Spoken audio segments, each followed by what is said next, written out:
I'm a 32-year-old woman, and for as long as I can remember, my family has treated my home like it's a free hotel. It started innocently, as these things often do. I moved into my own place about 6 years ago, and from the beginning, I wanted it to feel open and welcoming. Family could stop by, stay a night or two if they needed, and I didn't think too much of it. I was in a decent financial spot, and it felt good to have a space where people could feel comfortable. But over the years, my house somehow transformed into a full-blown family retreat. My mom, especially, has always been the biggest cheerleader for family gatherings. She's the type who believes family should always stick together, no matter what. Her idea of family bonding often means big dinners, lots of time together, and barely any sense of personal space. So she started encouraging siblings, cousins, even my parents' friends, to stop by my place whenever they felt like it. It's just a quick visit, she'd say, and it's good for everyone to be close. At first, it was manageable. Visits would be short, and I tried to make it work. But gradually, the frequency and length of these stays began to escalate. My siblings, who live in smaller apartments and have their own space issues, started popping by without much notice, bringing their kids along, or worse, inviting their friends for a weekend getaway. It wasn't just a couple of nights here and there anymore. It was weekend after weekend of a packed house. I barely had time to myself, and my quiet, cozy home turned into a chaotic family hub, with people coming and going as they pleased. There was one specific weekend that stands out in my mind. I had just come home from a long week at my new job, a role that's a major step up for me and demands a lot more focus and time. And the moment I walked in, I could see the entire family had practically taken over. Not only were all the guest rooms occupied, but there were people lounging on my couch, snacks all over my coffee table, and toys scattered everywhere. My fridge, stocked up for the week, was practically empty, and nobody seemed to even notice. When I found my favorite coffee mug chipped and my living room carpet stained, I felt something snap inside. Every visit came with hidden costs. Food was disappearing faster than I could replenish it, my utility bills spiked, and every so often, small things would break. My guests would apologize half-heartedly, or more often than not, just leave without a word. Each time I had to replace something or pay extra, I felt a pinch in my bank account. But when I brought this up to my family, it was like I was speaking a different language. My mom brushed it off, saying, "It's family, you can't put a price on that," and my siblings just joked about my fancy house as if it was only fair that I cover the extra costs. My privacy became a thing of the past. I'd find people going through my kitchen cabinets, helping themselves to my toiletries, and using my personal items. It felt as if I was invisible in my own home. And the worst part was, whenever I tried to gently bring it up, my concerns were dismissed. My mom had this knack for redirecting the conversation, saying things like, "You're lucky to have family around. You'd be lonely without us." I could feel my patience wearing thin, but at the same time, I didn't want to create a rift. My family means a lot to me, and I didn't want to be the selfish one. A few weeks ago, I tried to set a gentle boundary. I asked my mom if family members could give me a bit of notice before stopping by. I explained that my work was getting more intense, and I needed time to unwind at home, without unplanned visits. She just looked at me and said, "Oh, don't be silly. We're family, you don't need space from us." Then came the straw that broke the camel's back. One of my siblings invited a couple of friends to stay at my place without even asking. They showed up with bags in tow, ready for a mini vacation. And when I asked why they hadn't told me, they looked at me like I was the unreasonable one. "You've got the space," they said, as if that settled it. That weekend, I barely slept, and I couldn't even find a quiet corner in my own house. The minute they left, I walked through my house, looking at the mess left behind, and feeling like I didn't recognize my own home anymore. That night, I sat down with a friend who knows about my family dynamics. She listened to everything, every complaint I bottled up, and finally said, "You don't have to do this. It's your home, and they're taking advantage of it." Hearing it out loud gave me a strange sense of relief. It was like someone had finally given me permission to feel the way I already did. I realized then that something had to change. My family might not take it well, but I was tired of being the free stay whenever they wanted. I needed my home back, my space to recharge,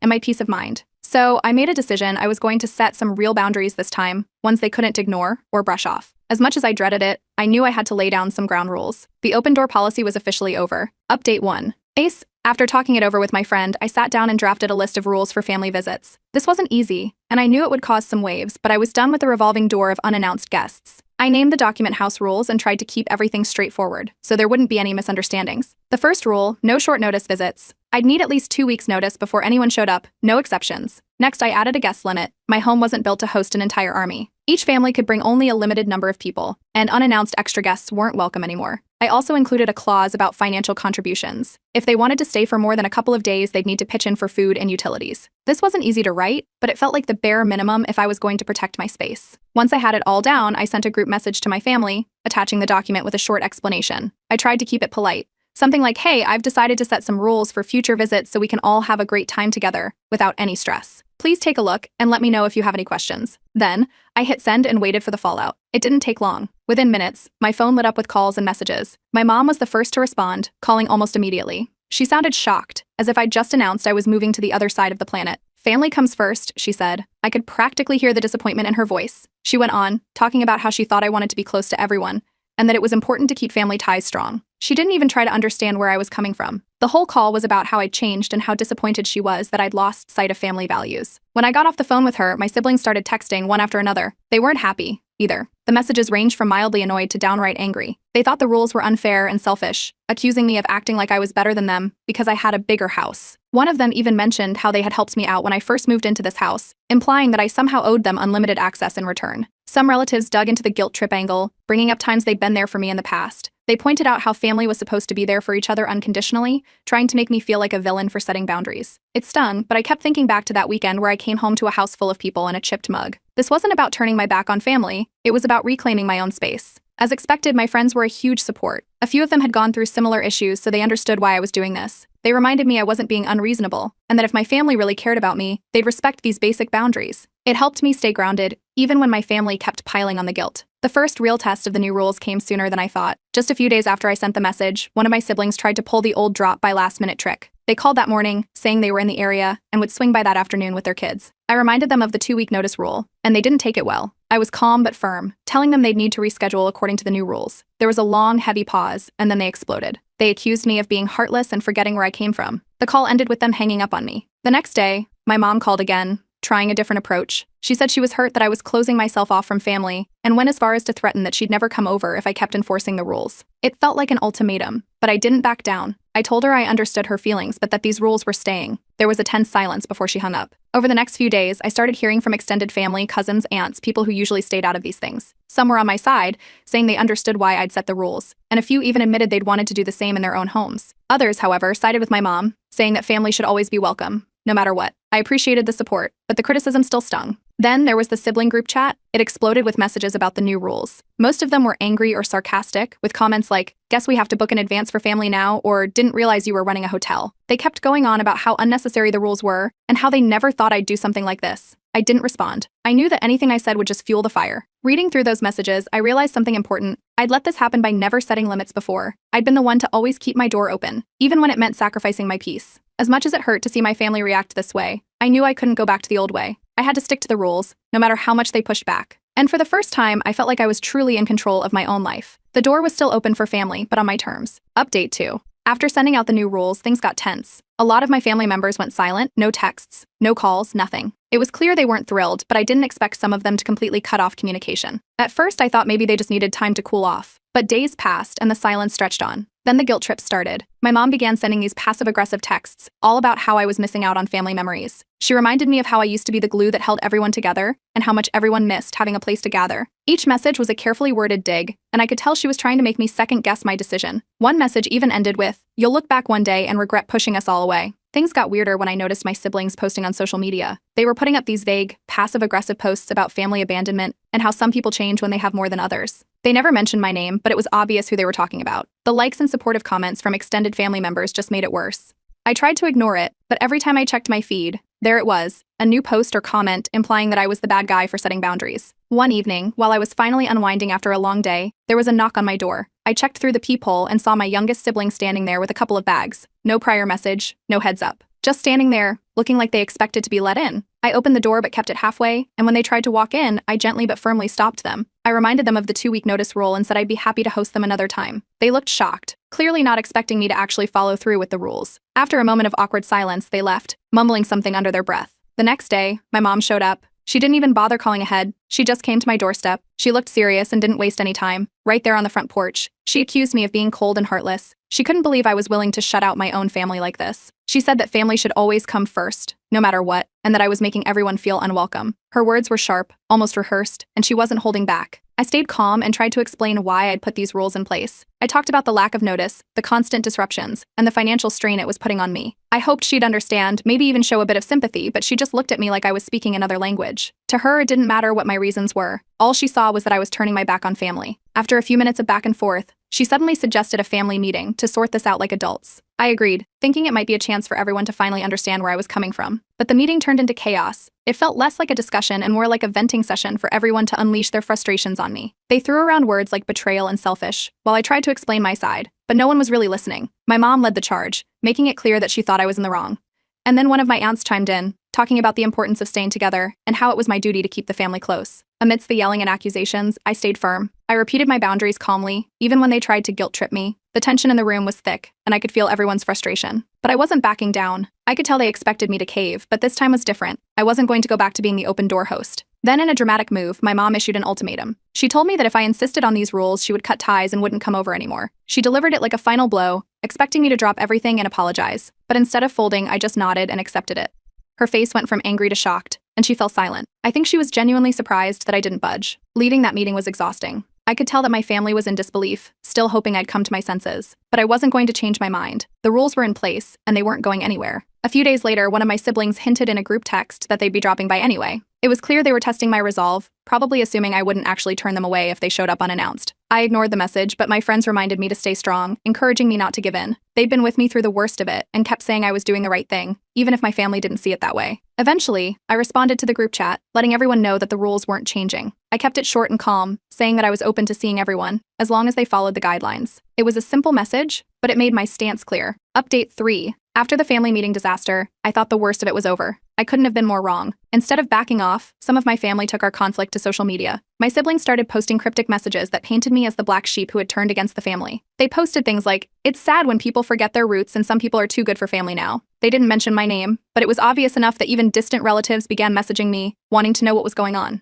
A few extended family members, ones I hadn't heard from in years, reached out. Some of them tried to play mediator, saying things like, "I'm sure you didn't mean to hurt anyone," as if this whole thing was just a misunderstanding. Others outright scolded me, implying I was being disrespectful and selfish. My inbox filled up quickly with their messages, and the passive-aggressive comments on my siblings' posts just kept piling up. But then, something unexpected happened. Friends and acquaintances who caught wind of the situation started showing their support. They sent me private messages, reassuring me that setting boundaries wasn't wrong, and that family shouldn't feel entitled to my space. A few people even commented on my siblings' posts, subtly challenging the narrative they were pushing. Seeing those supportive messages helped, but it didn't stop the flood of negativity. All of this started to take a toll. The constant messages and guilt trips were exhausting. Every time I logged in, there was something new, a vague post, another message, a comment that made me feel like I was the villain. It was wearing me down. I could feel the stress piling up and knew I needed help to manage everything. So, I decided to start seeing a therapist, hoping to get some guidance on how to cope with this emotional mess and hold firm on my boundaries without feeling crushed by guilt. Around this time, my mom reached out again. She didn't call. She sent a long, carefully worded message, apologizing if she'd made me feel pressured. But she couldn't help slipping in that she thought the rules were too harsh and that I should consider easing up a bit for the sake of family harmony. It felt like an apology on the surface, but every line was laced with that same push to get me to backtrack. I took a deep breath and responded calmly, letting her know that the boundaries were staying as they were. During one of my therapy sessions, I talked through the whole situation and felt more resolved than ever. My therapist helped me see that these boundaries were necessary, and I wasn't wrong for wanting peace in my own home. That session gave me the confidence to stand my ground, even with the constant pressure from my family. Just when I thought things were settling down, another incident shook me. One evening, I heard someone fiddling with my front door. I looked out the window and saw one of my siblings trying to get in, using a hidden spare key that I used to keep outside. Fortunately, I had moved it to a new spot after the last visit, anticipating that something like this might happen. When they realized they couldn't get in, they started knocking, insisting I let them in to talk things out. I stood firm, telling them through the door that they needed to respect the boundaries and go home. When they wouldn't leave, I warned them that I'd call the police if they tried to enter my house again without permission. They finally left, but not without making a scene on their way out. Before driving off, they yelled that I was paranoid and overreacting. It was one of the most uncomfortable moments I'd had yet, and it made me realize that this situation was far from over. The next day, I took some drastic steps. I decided to officially disconnect from a few family members who had been the most disruptive. I blocked them on social media to cut off the stream of negativity. Seeing the constant posts and comments had become too much, and I needed a break from it all. I figured if they really needed to reach me, they'd have to go through other, more direct channels instead of blasting everything online. Interestingly, this move brought out some unexpected allies. A few family members who had experienced similar issues with boundaries reached out, sharing their stories and offering support. Some of them had cut ties or set limits with certain relatives, and hearing their stories made me feel less alone. I was surprised to learn that a few family members had gone through nearly identical situations and just hadn't spoken about it.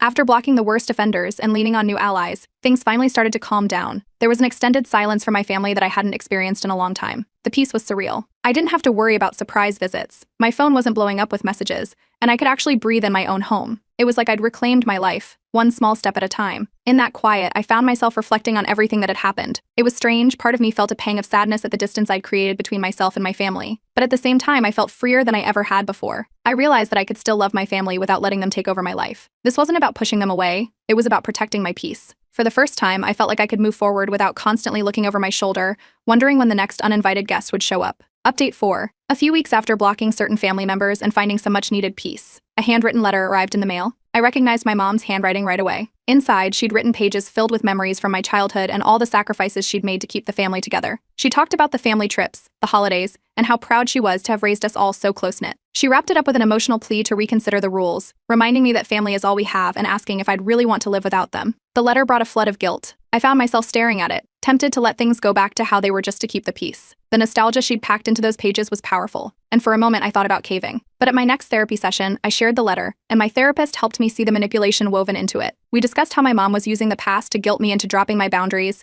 and with that perspective, I felt grounded again. In response to my silence, the family switched tactics. They organized a silent protest. Instead of reaching out directly, they filled social media with posts about family values and captions like "Some people just forget what matters most" under pictures of past family gatherings. Each post was like a jab, but I ignored it, determined not to react. Then, an older aunt who rarely gets involved reached out. She called to say she wanted to mediate and end this family feud. She pressed me to apologize, even saying I should think of my mother's health. She seemed convinced that I was the one causing all the stress. I listened but firmly held my ground, explaining that the boundaries were there to stay. She sighed, clearly disappointed, and hung up without another word. But things kept escalating. Soon after, I started hearing about rumors circulating among extended family. They were saying I'd become too good for the family, or that I was embarrassed by my background now that I was financially stable. These rumors even implied that I didn't want to associate with anyone beneath me. It was all absurd, but the stories kept coming. Friends who heard about it rallied around me, sharing stories of their own family boundary struggles. It was comforting to hear I wasn't alone, even if it didn't stop the rumors. Just when I thought I'd seen it all, I got a call from work informing me that someone had tried to cancel an upcoming presentation of mine, claiming to be me. They even went as far as to imitate my voice. I pieced together quickly who might have done it, and sure enough, it led back to one of my siblings. They'd somehow convinced themselves that sabotaging my work would teach me a lesson. This crossed a serious line, and I knew then that distance was absolutely necessary. I realized that part of the issue was the financial support I'd been providing to some family members. Over the years, I'd helped out whenever anyone needed a bit extra, loaning money here and there, covering bills, and even bailing a few out during rough times. Seeing the extent of the entitlement now, I made the decision to cut off financial support. It was hard, especially for those I'd made commitments to, but I knew this was the only way to truly get my message across. The backlash was immediate. A cousin who'd been somewhat supportive suddenly turned against me, claiming I'd forgotten where I came from and accusing me of abandoning the family when I'd made it. They said I owed it to the family to help them in return for all they'd done for me. I didn't respond, knowing that any explanation would only add fuel to the fire, but the accusation stung. In a final attempt to address everything with my mom, I called her. We had a frank conversation where I made it clear financial help was off the table, and the manipulation and guilt tripping had to stop. She sounded taken aback but didn't argue much, just sighed deeply and eventually said, "I guess this is just who you are now." I didn't respond to that. I knew any defense would just circle back to her disappointment. From that point, the family seemed to split into factions. Some relatives sided with my mom and siblings, holding tight to the idea that I was wrong for setting boundaries. But a few others showed quiet support, saying they understood why I needed space and encouraging me to stay strong. It was both strange and a bit reassuring to see the divide unfold, with people I hadn't expected voicing their approval of my decision. Around this time, I got a message from an uncle I hadn't heard from in years. He'd had similar issues with boundaries and had distanced himself from the family long before I ever thought about it. He shared his own story and told me not to let anyone make me feel guilty for doing what I needed for my own peace.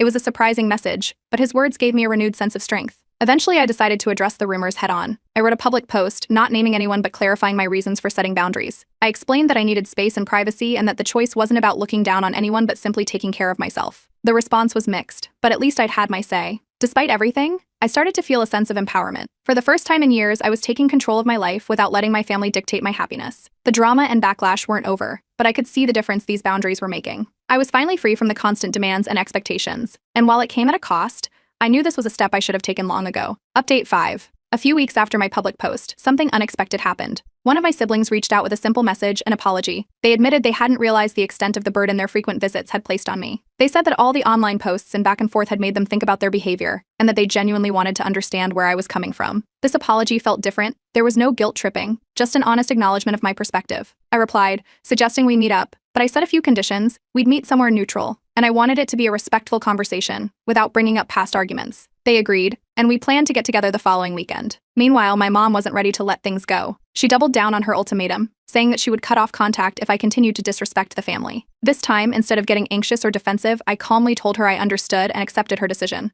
The silence on the other end of the line spoke volumes. She didn't seem to know how to react and eventually ended the call abruptly. But a day later, she called again, this time with a different tone. She was emotional, and for the first time, I sensed a kind of vulnerability I hadn't seen before. Taking this as an opportunity, I suggested we attend a therapy session together to try and work through some of the tension between us. I explained that it might help us have a neutral space to communicate without things getting heated. But she immediately turned down the idea, insisting that therapy wasn't necessary and blaming me for being too sensitive. I didn't push it further, realizing that she wasn't ready to meet me halfway in this way. After that call, I reached out to my siblings individually. I explained that while I loved them, the boundaries I'd set were staying in place. To my surprise, one sibling actually offered to support me in enforcing them. They even said they would help relay the rules to anyone in the family who had trouble understanding. This was a huge relief, knowing I'd have someone backing me up. Over time, I noticed certain family members slowly drifting away. Some who had always been close, like a few aunts and cousins, stopped reaching out altogether. At first, it felt strange, almost like a loss. But as the days went by, it became clear that this distance was freeing. I wasn't constantly bracing myself for passive-aggressive comments or unannounced visits. It was a quiet kind of liberation, and I welcomed it. Meanwhile, I noticed that more friends, and even some distant relatives who had followed the situation, reached out with words of encouragement.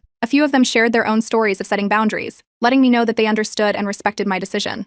Their messages were unexpected but gave me a sense of validation that I hadn't realized I needed. Without the weight of family drama constantly on my mind, I felt a renewed energy in my work. I poured myself into my projects and took on new responsibilities, which eventually led to a promotion. It felt like a personal win, not just because of the recognition, but because I was finally able to focus on my goals without constant distractions. One day, an old friend got in touch and invited me on a weekend trip. They'd noticed how much I'd been through and thought a change of scenery would do me good. I jumped at the chance, eager to celebrate this new chapter of independence. On that trip, I had a lot of time to reflect. I thought about my family's patterns, the way expectations had been piled on me without question, and the lessons I'd learned through setting boundaries. For the first time, I felt proud of myself for not giving in and for protecting my own peace. When I returned, I decided to host a small gathering with a few family members who had respected my space. I wanted to reconnect, but in a way that honored the boundaries I'd worked so hard to set. It was a simple, relaxed get-together, with no tension or drama, just easy conversation and laughter. Those who attended respected my rules, and for once, everything felt balanced. This gathering reminded me that I could still share moments with my family without compromising my own well-being. In the end, this journey taught me that I didn't have to sacrifice my peace for anyone. I could love my family and still keep my home as my sanctuary. And while not everyone understood my decision,